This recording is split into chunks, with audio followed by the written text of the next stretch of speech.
He visto el rótulo que hicisteis y allí en el rótulo ese que habéis puesto para presentarla ponía el liberalismo no es democracia. De entrada, eso puede parecer una frase gratuita de una persona que defienda la democracia y que tenga manía contra el liberalismo. Podría parecer una frase izquierdosa, ¿no? Yo qué sé, los liberales, ¿por qué meterse con los liberales? Pues porque a este le da por ahí. Yo voy a comenzar leyendo un trozo de un texto de un liberal que se llama Ortega y Gasset, y él, que es liberal, dice que el liberalismo no es democracia. O sea, que no somos nosotros, sino ellos, como nosotros, los que estamos de acuerdo en eso. Dice, pero como hace un momento habíamos gritado ¡viva la democracia!, nos hacemos un poco de lío entre ambas expectoraciones entusiastas. Grito. En rigor, este lío es la historia europea de los 2 últimos siglos. Liberalismo y democracia se nos confunden en las cabezas y a menudo, queriendo lo uno, gritamos lo otro. Por esta razón conviene de cuando en cuando pulimentar las dos nociones. Pues acaece que liberalismo y democracia son 2 cosas que empiezan por no tener nada que ver entre sí y acaban por ser, en cuanto a tendencias, de sentido antagónico. Democracia y liberalismo son 2 respuestas a 2 cuestiones de derecho político completamente distintas. Sigue metiendo leña en este sentido. La democracia responde quién debe ejercer el poder, el liberalismo responde a la pregunta cuáles son los límites del poder, según él, y acaba diciendo esta frase: no hay autocracia, en aquella época autocracia del zarismo, ¿no? Bueno, esto es en los años 20. No hay autocracia más feroz que la difusa e irresponsable del demos. Por eso, el que es verdaderamente liberal mira con recelo y cautela sus propios fervores democráticos y, por decirlo así, se limita a sí mismo. Sigue dando leña contra la democracia. Ortega y Gasset, un filósofo importante, muerto a finales de los años 50, si mal no recuerdo, una de sus obras. Notas. Estos eran artículos que él publicaba en su periódico, porque él tenía un periódico, era multimillonario, tenía una empresa, su familia publicaba en su periódico, y luego esos artículos los juntaba y hacía libros. Bueno, pues este es uno de esos libros. Otro de ese tipo pues sería La rebelión de las masas o La España invertebrada. De esos libros. Una vez visto esto, podemos entonces entrar a ver alguna diferencia antes de que me gustaría señalar. Para el liberalismo, la sociedad es la denominación de un conjunto de individuos atomizados, mientras que para la democracia la sociedad es una realidad formada por personas cuya actividad genera un mundo que no es simplemente la suma de los individuos atomizados. Para el liberalismo, el individuo nace con una serie con una racionalidad clara, instintiva, de lo que quiere, lo que desea. Él es individualista, propietarista, en el sentido filosófico egoísta, mira por sí, tiene claros cuáles son sus intereses, trabaja autónomamente y luego comercia y se relaciona con los demás. Esta es la antropología liberal. Para la democracia, el individuo no preexiste a la propia sociedad.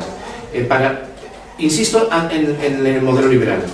Para el modelo liberal, todo ser humano de cualquier parte del planeta, por el hecho de nacer, tiene una serie de intereses conocidos por él, porque son innatos, una serie de tendencias a comportamientos que son innatos y vienen con la propia naturaleza, y tiene una forma de actuar que, si diría un liberal, si no estuviera coartado por alguien, siempre sería la misma.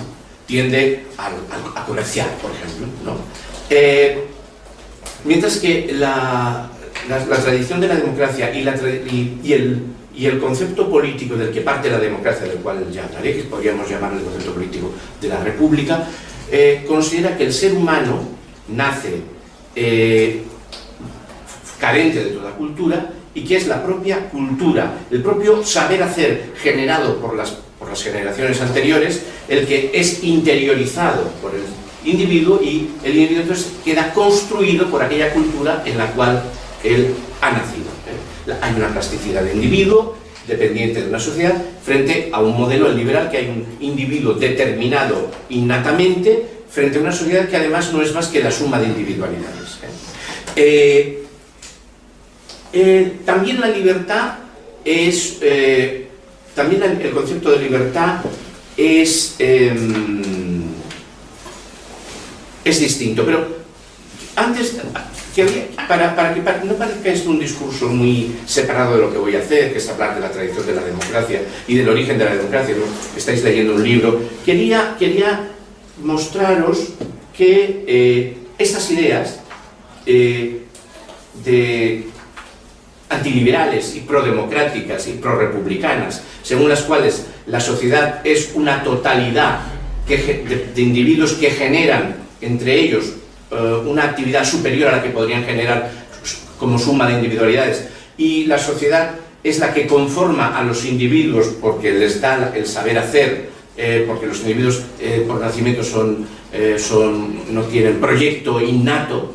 Esta forma de ver la sociedad, que es sería la del socialismo actual, la de Marx, etc., está establecida por primera vez en uno de los pensadores del pensamiento republicano, Aristóteles. Lo que quería era, quería mostrar cómo estas ideas están en Aristóteles. De todo esto es evidente que la ciudad es una de las cosas naturales y que el hombre es, por naturaleza, un animal social. Es decir, por naturaleza es un ser que no tiene naturaleza y cuya naturaleza la crea el estar dentro de una sociedad. Y que el insocial por naturaleza, y no por azar, es o un ser inferior o, bueno, entonces lanzo unos cuantos insultos. La razón por la cual,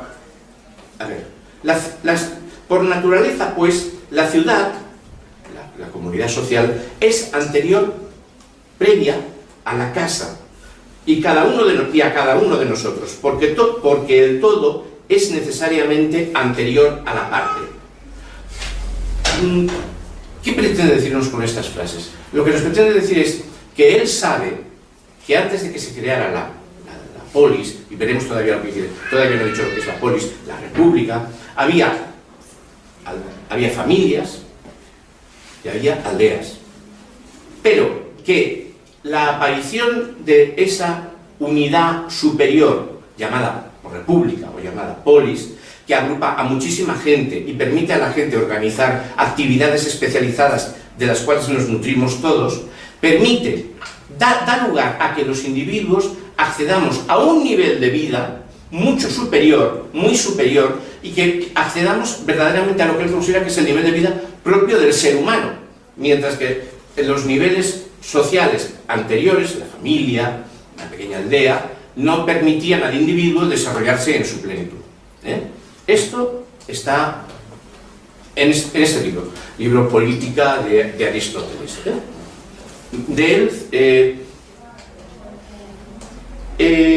él insiste incluso, tengo aquí otra cita de este libro, porque en que la sociedad, por tanto, no es un sitio, no es un ámbito en el que las personas nos juntemos para tener una policía que permita que lo que yo tengo no me lo quite otro, sino que la sociedad sirve para generar recursos que no podría disponer ninguno de nosotros si no estuviera dentro de esa propia sociedad, o si trabajáramos los unos separados de los otros. La ciudad no es una comunidad de lugar para impedir injusticias recíprocas y con vistas al intercambio. Estas cosas, sin duda, se dan necesariamente si existe la ciudad. Pero no porque se den todas ellas hay ciudad. Todo es obra de la amistad, pues la elección de la vida en común supone amistad. Y aquí está manejando el concepto amistad. Nosotros en políticas, sí. En una de las obras fundamentales de Aristóteles, llamada la ética, una de las 3 éticas, llamada la Ética Nicomaquia, dedica 2 capítulos enteros a la amistad. Y la amistad para él no es lo que nosotros entendemos sencillamente por amistad, que es la relación cara a cara empática, sino la relación solidaria, a priori, con cualquiera de las personas que forman parte de nuestra comunidad, por la cual nosotros intentaremos utilizar, en la medida de lo que podamos, todos nuestros recursos para que el otro también viva bien. Porque si todos no vivimos bien, la polis se vendrá abajo. O sea, el ejercicio de solidaridad, el ejercicio de cohesión social, de preocuparse por el otro, es el que resulta fundamental cuando uno piensa que la comunidad, si está bien ordenada, genera más bienes que el conjunto de unidades aisladas que somos, y nos permite tener más recursos. Entre otros, el recurso propio de la libertad, porque la libertad para un republicano, para decirlo de alguna manera, no es una... la libertad, yo he nacido con la libertad en mi naturaleza, podría decir un liberal, y pasa por el lado un individuo que mete en un barco y te mete como un esclavo. Donde está la libertad es una capacidad que nos otorga a todos y cada uno de nosotros la sociedad en la que vivimos. Libertad frente a la naturaleza, porque la sociedad, al producir, al trabajar, al generar recursos y bienes, nos evita tener que estar pues como un animal moviéndonos 20 de 24 horas o 18 de 24 horas para buscar alimentos.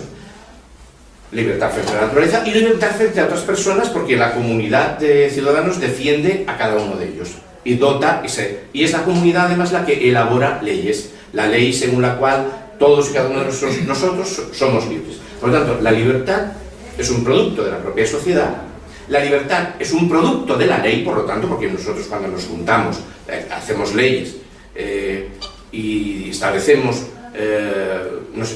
derechos nuestros. Sin embargo, para un liberal, que es la visión que acabo de caricaturizar hace un momento, la libertad la lleva inherentemente, la ley sirve para cortar la libertad. Porque dicen, bueno, yo puedo aceptar que haya leyes, pero la ley es una cosa que me limita lo que yo puedo hacer al otro. Por lo tanto, para un republicano, la ley es la que estatuye libertad. Para un liberal la ley es la que limita libertad, que puede ser justa porque a todos nos la limita, ¿no? Entonces, la libertad para un republicano es todo aquello, toda norma y toda actividad y toda ley que evita que un individuo sea dominado por otro. Y para un liberal la libertad sería todo aquello que evita que alguien interfiera sobre mí, incluso la ley. Porque si la ley me dice tú no puedes hacer trabajar a tus trabajadores más de 8 horas, el liberal dice, esto está limitando mi capacidad, y si ese y yo hemos acordado que él va a trabajar más por el mismo sueldo, pues alguien me está interfiriendo. Entonces, el liberal ve la ley como una interferencia, mientras que el demócrata y el republicano ve la ley como uno de los instrumentos mediante los cuales se estatuye la libertad, porque para el republicano la libertad es que uno no sea dominado por el otro, y en este ejemplo que yo he puesto, pues el que tiene la empresa estaría dominando, imponiéndose sobre alguien, aprovechando de su situación, por ejemplo el hecho de que haya parados, obligándole a aceptar trabajar más por menos dinero.